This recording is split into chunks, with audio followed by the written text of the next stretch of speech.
नमस्कार, मी सुवर्णा जोशी. नगर महानगरमध्ये आपल्या सगळ्यांचं स्वागत. सुरुवात डोंबिवलीतल्या एका महत्त्वाच्या घडामोडीने आपण करतो आहोत. डोंबिवली कॅलेंग्स फार्मास्युटिकल रिसर्च सेंटरला आग लागली आहे. मुंबईच्या जवळचं उपनगर डोंबिवली, जिथल्या MIDCत पुन्हा आग लागलेली आहे. फार्मास्युटिकल रिसर्च सेंटर आहे ज्याला आग लागली आहे. डोंबिवली MIDCत ही घटना घडल्याचं समोर येत आहे. फार्मास्युटिकल रिसर्च सेंटरला आग लागलेली आहे. अग्निशमन दलाच्या गाड्या घटनास्थळी दाखल झालेल्या आहेत. कॅलेंग्स या MIDCतल्या रिसर्च सेंटरला आग लागलेली आहे. आग विझवण्याच्या कामाला सुरुवात झालेली आहे.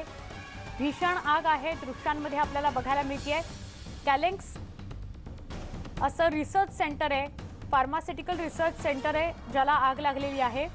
MIDCच्या नेमक्या कुठल्या परिसरामध्ये ही आग लागली आहे, कुठे हे रिसर्च सेंटर आहे, या सगळ्याविषयी आपण जाणून घेणार आहोत. पण डोंबिवली MIDCमध्ये पुन्हा एकदा आग लागलेली आहे.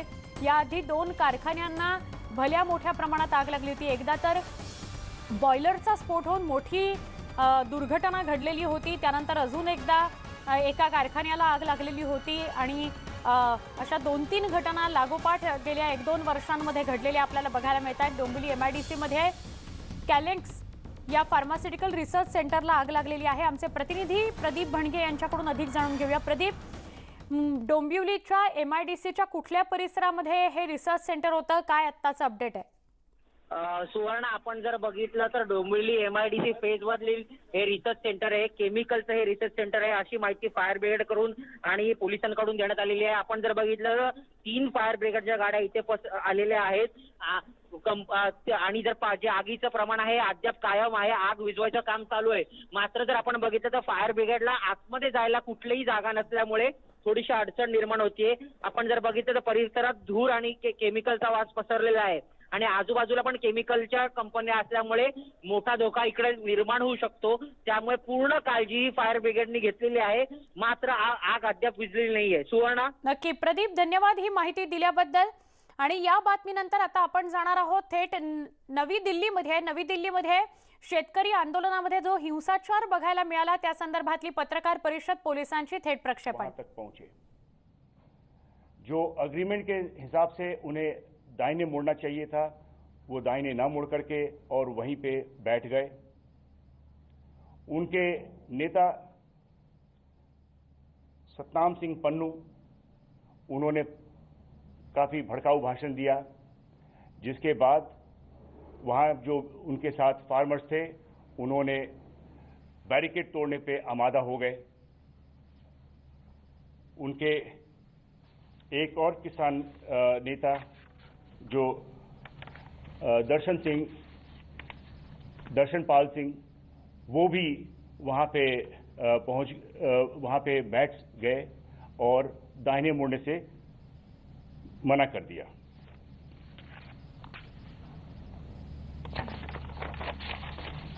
इसी तरीके से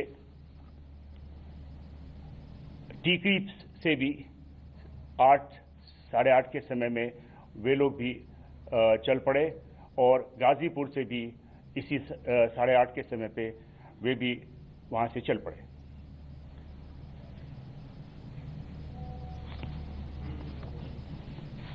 पुलिस के जो लॉफुल डायरेक्शन था कि वे अपने जो तय हुए समय है 12 बजे उस समय चलें, क्योंकि जो ऑफिशियल प्रोग्राम था रिपब्लिक डे का वो करीब 12 बजे के समय समाप्त होना था। तो उनको कहा गया कि आप 12 बजे के जो तय हुआ समय है उसी के अनुसार से चलें, लेकिन वो उसको न माने और बैरिकेड तोड़ करके आगे निकल पड़े। जैसा कि मैंने कहा कि मुकरबा चौक के पास बैरिकेड पे पहुंचे और आगे जाने से मना किया और वहीं पे एक भाषणबाजी हुई सतनाम सिंह पन्नू द्वारा, जिसको आप अभी सुन सकते हैं।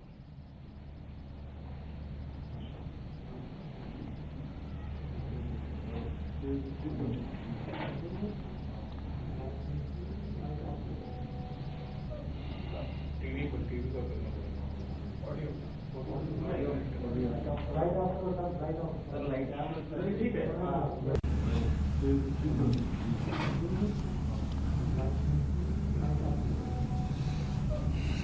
टीवी को करना पड़ेगा ऑडियो सर लाइट ठीक है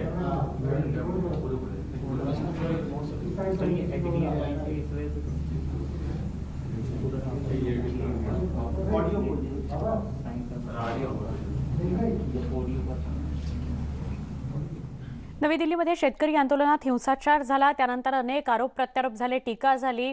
पोलिसांना अश्रुधुराच्या नळकांड्या काही ठिकाणी फोडाव्या लागलेल्या होत्या, लाठीमार करावा लागला होता आणि त्यामुळे ही पत्रकार परिषद पोलिसांची गेल्या 58 दिवसांपासून विविध शेतकरी संघटना एकत्र येऊन करत असलेल्या आंदोलनामध्ये आता मात्र उभी फूट पडलेली बघायला मिळते. या आंदोलनातून भारतीय किसान युनियन आणि राष्ट्रीय किसान मजदूर संघाने माघार घेतलेली आहे. या दोन्ही संघटनांचे नेते VM सिंग आणि ठाकूर भानुप्रताप सिंग यांनी याबाबत घोषणा केली आहे. लाल किल्ला इथली घटना खूपच दुर्दैवी होती, यानंतर आंदोलन कायम ठेवणं योग्य होणार नाही असं म्हणत त्यांनी माघार घेतलेली आहे. कि हम कल के कुकर्मों की वजह से जिन लोगों ने लाल किले पर दूसरा झंडा फहराया उनका विरोध करते हैं, जिन लोगों ने पुलिस को मारा उनका विरोध करते हैं, जिन्होंने उद्दंडता की उनका विरोध करते हैं, इस दुखी से दुखी हैं। इसलिए आज अपने इस धरने को समाप्त करते हैं और भारतीय किसानों भानु पूरे देश के किसानों के साथ हम सक्षम हैं। किसानों के हित में लड़ाई लड़ती रहेंगे। आंदोलन से जो इनका आंदोलन है हम इनको शुभकामनाएं देते हैं। ना तो इन्होंने पहले कहा था VM से हमसे अलग है, कोई दिक्कत नहीं है मुझे। हमने सपोर्ट किया, गाजीपुर ने पूरा सपोर्ट किया और जैसे मैंने कहा 2-3 दिन के अंदर जो बाकी लोगों को आना है, आज हमारे निर्णय के बाद उनको भी सोचना पड़ेगा कि वापस आना चाहते हैं नहीं आना चाहते। हमारा निर्णय स्पष्ट है। VM सिंह राष्ट्रीय किसान मजदूर संगठन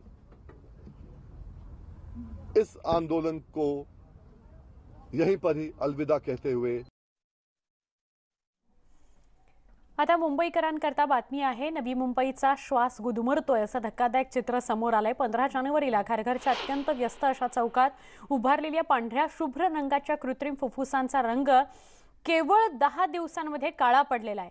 खारघर, तळोजा, पनवेल या परिसरात दिवसेंदिवस वाढत चाललेल्या वायू प्रदूषणाबाबत सामान्यांमध्ये जागरूकता निर्माण करण्याकरता वातावरण फाउंडेशनने आखलेल्या एका आगळ्यावेगळ्या मोहिमेचा महत्त्वाचा भाग म्हणजे खारघरच्या चौकातली ही कृत्रिम फुफ्फुसं. द बिलबोर्ड दॅट ब्रेथ्स असं शीर्षक देऊन ही कृत्रिम फुफ्फुसं खारघर इथल्या सेक्टर 7 मधील बँक ऑफ इंडिया या चौकात उभारण्यात आली. हवेचं अत्युच्च प्रदूषण झाल्याचं लक्षण दाखवणारा कोणता तरी एक घटक श्वासावाटे आपल्याही शरीरात जातोय हेच या फुफ्फुसांच्या बदललेल्या रंगातून आपण ओळखू शकतो किंवा ते समोर आलंय असं वातावरण फाउंडेशनचे संस्थापक भगवान केसभट यांचं म्हणणं आहे. हा किती धोकादायक असू शकतो हे आपल्याला 10 दिवसामध्ये जो काही बोर्ड काळा पडलेला आहे त्यामुळे आपल्या समोर आलेला आहे की इथे आज पाहतो आपण खारघर, पनवेल, नवी मुंबईमध्ये 15 ते 20 वर्षापासून लोकांचं वास्तव्य आहे. ही नागरी वस्ती वाढलेली आहे. परंतु इथले जे काही जसं स्वच्छ पाण्याचा हा प्रश्न होता तसंच स्वच्छ हवेसाठीचा नागरिकांमध्ये जागरण व्हावं. त्यांनी कुठल्या टायमाला बाहेर पडावं, कुठल्या टायमाला बाहेर पडू नये आणि प्रशासनानं या संदर्भात एकत्र येऊन ठोस स्वरूपाचं एक ॲक्शन घेण्यात यावी.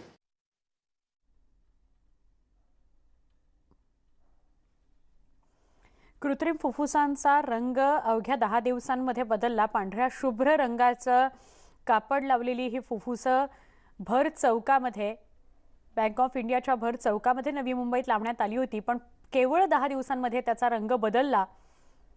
एअर क्वालिटी कशी आहे, किती खराब आहे याचं सुद्धा मापन इथं या बोर्डवर करण्यात आलेलं आहे. काळं हे फुफ्फुसांचा रंग पूर्ण काळा पडलेला आहे फक्त 10 दिवसांमध्ये. त्यामुळेच नवी मुंबईचा श्वास गुदमरतोय. नागरिकांनी काळजी घेण्याची गरज आहे, थोडंसं अधिक सावध राहण्याची गरज आहे आणि जबाबदारही वागण्याची गरज आहे.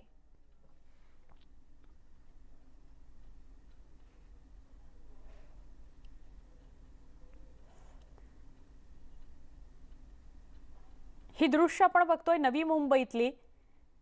एक प्रयोग करण्यात आला, एका संस्थेकडचा हा प्रयोग होता जो वातावरण किती दूषित झालेलं आहे याची साक्ष देतो. आमचे प्रतिनिधी विनय म्हात्रे आपल्या संपर्कात आहेत, त्यांच्याशी अधिक बोलूया. विनय, हा जो प्रयोग किंवा हा जो उपक्रम होता त्यातून खूप धक्कादायक वास्तव समोर आलंय, जे नवी मुंबईकरांच्या जीवाशी संबंधित आहे, आरोग्याशी संबंधित आहे. काय सांगाल? नक्कीच सुवर्ण, यापूर्वीच या संस्थेने स्पष्ट केलं होतं की एनएम जो 60 पर्यंत असायला पाहिजे होता ते मात्र आता 130 वरती पोहोचले. हे सगळ्यात मोठं धक्कादायक. आपल्याला ठाऊक आहे की नवी मुंबई प्रदूषणामध्ये राज्यात नव्हे तर देशात वरती अग्रेसर आहे आणि हेच गेल्या 2 ते 3 महिन्यापासून दाखवण्यात आले या संस्थेकडून. मात्र तरी देखील ज्या संस्था असेल किंवा प्रदूषण विभाग असेल यांनी या सगळ्या विभागाकडे पूर्णपणे दुर्लक्ष केलं होतं. आणि जर आपण पाहिलं खारघर असेल, तळोजा आणि हा सगळा पनवेलचा पट्टा आहे, या ठिकाणी जी एमआयडीसी आहे ते एमआयडीसी मधून होणारा प्रदूषण असेल, त्याचबरोबर वाहतुकीवरून जो होणारा प्रदूषण असेल आणि यामुळे धुळीचे कण आणि हे सगळा प्रकार ह्या शहरामध्ये मोठ्या प्रमाणात वाढलेला असताना देखील याकडे दुर्लक्ष होतोय. म्हणजे ज्या पद्धतीने एक फुफ्फुसाचं 10 दिवसावरती त्यावरती ते ठेवण्यात आलं आणि त्यावरती कशा पद्धतीने त्याचा काय प्रकार होतोय, 10 दिवसामध्ये ते संपूर्ण फुफ्फुस पूर्णपणे काळं झालं होतं. यावरून स्पष्ट होतं की किती मोठ्या प्रमाणात ह्या सगळ्या शहरी भागामध्ये प्रदूषण आहे. सगळ्यात महत्वाचं म्हणजे सकाळच्या वेळी ज्यावेळी पनवेलकर असतील, मग खारघर आणि सगळ्या पट्ट्यामध्ये जी लोक असणार आहेत ती मोकळी हवा घेण्यासाठी आणि व्यायाम करण्यासाठी सकाळीच बाहेर पडतात. मात्र या सकाळच्या वेळेमध्ये सगळ्यात जास्त प्रदूषण असतं, धुळीचे कण सगळ्या मोठ्या प्रमाणात आहेत. त्यामुळे सकाळी स्वच्छ हवा किंवा निरोगी हवा मिळण्याच्या ऐवजी प्रदूषित हवा ह्या सगळ्या पनवेलकरांना मिळत असतात, हे यावरून 2दा स्पष्ट झालेलं आहे. मात्र तरी देखील प्रदूषण विभाग याकडे पूर्णपणे जाणीवपूर्वक दुर्लक्ष करताना दिसत आहे. सुवर्णा, नक्की निदान न्यूज 18 लोकमतवर ही बातमी बघितल्यावर तरी प्रदूषण नियंत्रण मंडळ याकडे लक्ष देईल अशी आपण अपेक्षा करूया. पुढच्या बातमीकडे वळतोय. कोरोना बाधितांच्या उपचाराकरता महापालिकेने खरेदी केलेलं साहित्य आता प्रशासनाची डोकेदुखीच ठरू लागलंय. कोरोना बाधितांवर उपचार करण्याकरता पालिकेने ठिकठिकाणी कोविड सेंटर्स उभारली, क्वारंटाईन सेंटर्स उभारली, रुग्णालयांमध्ये तात्पुरत्या खाटांची व्यवस्था केली आणि त्याकरता जवळपास 25,000 बेड्स, मग तेवढ्याच गाद्या आल्या, बेडशीट्सही आल्या, प्रशासनाने त्या खरेदी केल्या. आता कोरोना बाधितांचे उपचार झाल्यानंतर निर्माण झालेल्या कचऱ्याची शास्त्रोक्त पद्धतीने विल्हेवाट बंधनकारक केंद्र सरकारने केलेली आहे. तसा आदेश आल्यानंतर आता गादीच्या विल्हेवाटीकरता प्रति किलो 60 रुपये असा खर्च येणार आहे. गाद्यांचं वजन म्हणजे एका गादीचं जर 5 ते 6 किलो वजन केलं तर आपणच कल्पना करा की किती खर्च येणार आहे या गाद्यांची विल्हेवाट लावायची असेल, उशांची, आभ्र्यांची विल्हेवाट लावायची असेल तर. त्यामुळे पालिकेला आता कचऱ्यासाठी मोठ्या प्रमाणात निधी खर्च करावा लागणार आहे, म्हणजे त्या कचऱ्याची विल्हेवाट लावण्याकरता, आणि त्याचंच नियोजन आता डोकेदुखी ठरत आहे. आपण आता लगेच ते डिस्ट्रॉय करत नाहीये, त्याची इन्व्हेंटरी करून आपण ठेवतोय ते. आणि याच्यामध्ये भविष्यात जर यदाकदाचित वापर करावा लागला तर तेच आपल्याला मटेरियल यूज करता येईल. लगेच आपण डिस्ट्रॉय करण्याचा निर्णय घेत नाहीये. राज्यातील महत्त्वाच्या जलसिंचन प्रकल्पांवर दिल्लीमध्ये महत्त्वाची बैठक पार पडली. केंद्रीय रस्ते वाहतूक मंत्री नितीन गडकरी, केंद्रीय जलसंपदा मंत्री गजेंद्र शेखावत, राज्याचे जलसंपदा मंत्री जयंत पाटील, विधानसभेचे विरोधी पक्षनेते देवेंद्र फडणवीस या बैठकीला हजर होते. महाराष्ट्रातील मोठे सिंचन प्रकल्प पूर्ण करण्यावर या बैठकीत चर्चा झाली. विशेषतः महाराष्ट्रातील गोसीखुर्द प्रकल्प 2023 पर्यंत पूर्ण करण्यावर या बैठकीत जोर देण्यात आला. नितीन गडकरींनी यावेळी बोलताना नागपूरच्या नाग आणि मुळा मुठा प्रकल्पांचं काय होणार हेही सांगितलं. यावेळी गडकरी यांनी महाराष्ट्र सरकारला प्रकल्प वेळेत पूर्ण करण्याच्याही सूचना दिलेल्या आहेत. प्रकल्प वेळेत पूर्ण केले नाहीत तर यापुढे राज्यपालांना खर्च करावा लागेल असंही गडकरींनी सांगितलं. 5,000 कोटी रुपयाच्या निधीची आवश्यकता आहे. हा केंद्रीय राष्ट्रीय प्रकल्प म्हणून घोषित करण्यात आलेला आहे. काही कारणामुळं मधल्या काळात थोडासा विलंब झालेला आहे. विशेषतः कोविडमुळे मधल्या काळात बरंचसं काम रेंगाळलेलं होतं. काही ठिकाणी काही तांत्रिक अडचणी आहेत, त्या सगळ्या दूर करून केंद्र सरकारने त्यासाठी आवश्यक असणारा निधी घ्या अशीच भूमिका घेतलेली आहे. त्यामुळं राज्य सरकारने त्यातल्या काही ज्या तांत्रिक अडचणी आहेत ते दूर करणं अभिप्रेत आहे आणि आम्ही त्या या 1-2 महिन्यात सगळ्या पूर्तता करू.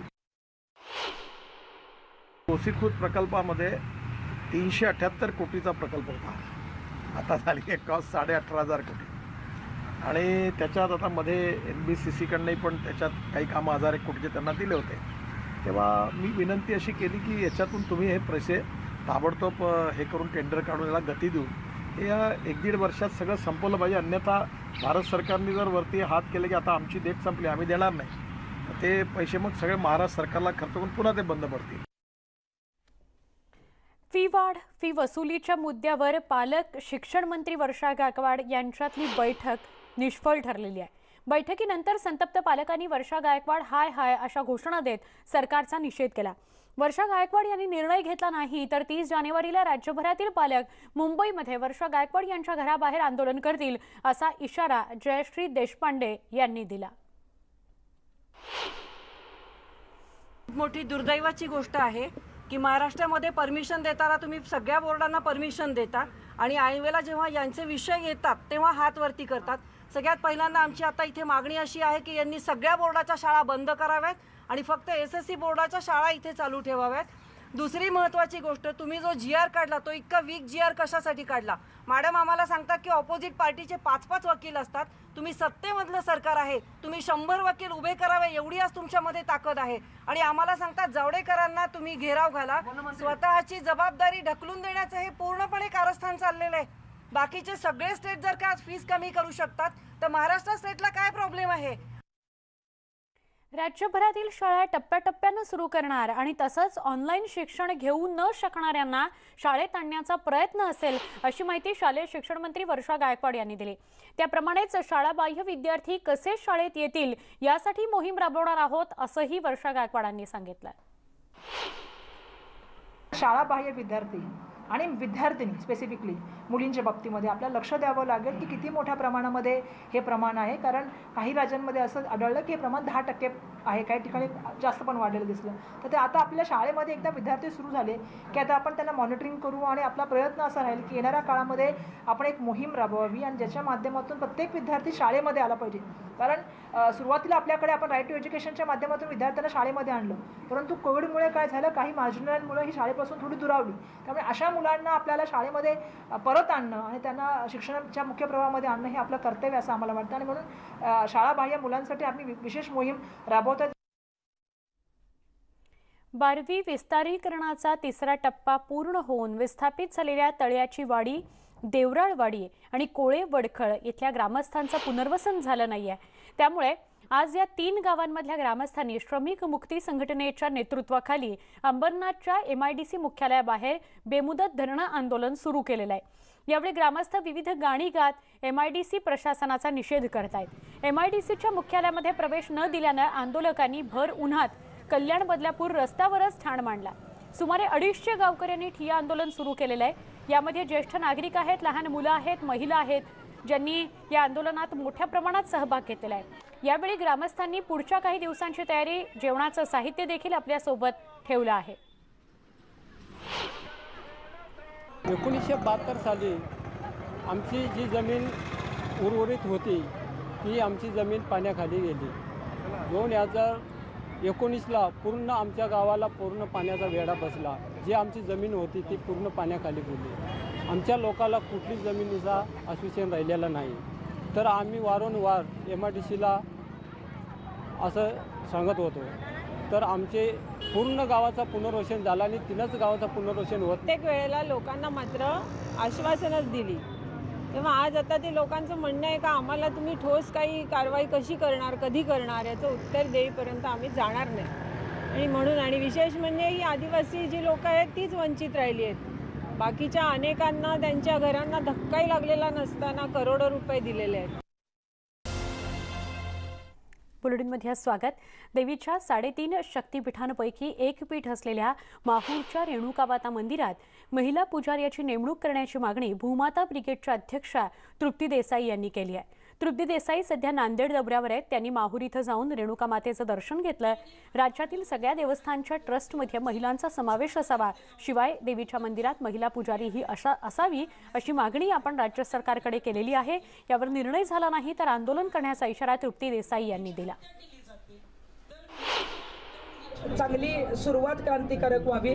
माहूरच्या देवस्थानामध्ये तातडीनं महिला पुजारी, महिला देवीला अभिषेक घालणं, देवीला मंगळसूत्र घालणं, देवीची साडी बदलणं, हे काम अजूनही पुरुष पुजारी करतात।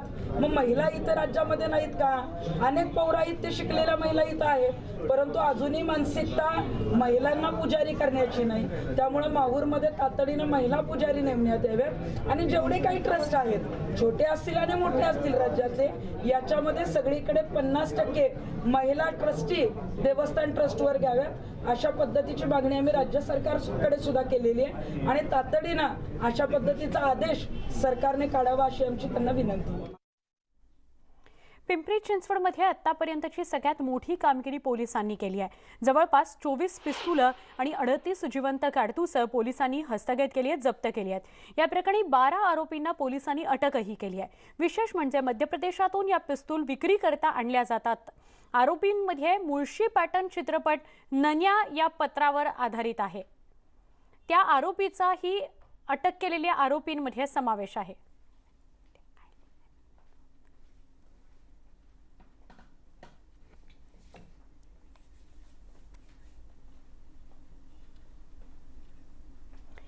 एक फेब्रुवारीचं शेतकरी आंदोलन स्थगित झालेलं आहे, त्यावरची पत्रकार परिषद, ज्याचं थेट प्रक्षेपण। और इसलिए ये जो बारिश है, ये सरकार एक साजिश किया है और साजिश आज दुनिया के सामने आ गया है। इसलिए हम इस काम के लिए हम पूरे देश जो समर्थन किया है उसको आभार व्यक्त करता हूं। और हम जो दुख है, हमारा अंदर भी दुख है इस घटना के लिए। इसलिए गांधी जी को हत्याकारी जो है वो एक काम किया है, गांधी जी हत्या किया था, वो आज हिंदुस्तान के जनतंत्र को हत्या करने का साजिश किया है, जनतांत्रिक अधिकार पर हत्या करने का काम किया है। इसलिए उसी दिन हम पूरे देश में हम लोग और पूरा देशवासियों को अनशन के लिए व्रत रखने के लिए आवेदन किया है। ये होगा हमारा प्रायश्चित। आने वाला दिन में बैठ के इस आंदोलन रहेगा, लंबा रहेगा, शांतिपूर्ण रहेगा और जीत के उधर आगे बढ़ेगा। इसी उम्मीद के साथ मैं आप सबको धन्यवाद करता हूँ। या बातमीसह बुलेटिनमध्ये इथेच थांबतोय। काही क्षणात एका स्पेशल शो सह पुन्हा भेटतोय। पहा फक्त न्यूज 18 लोकमत।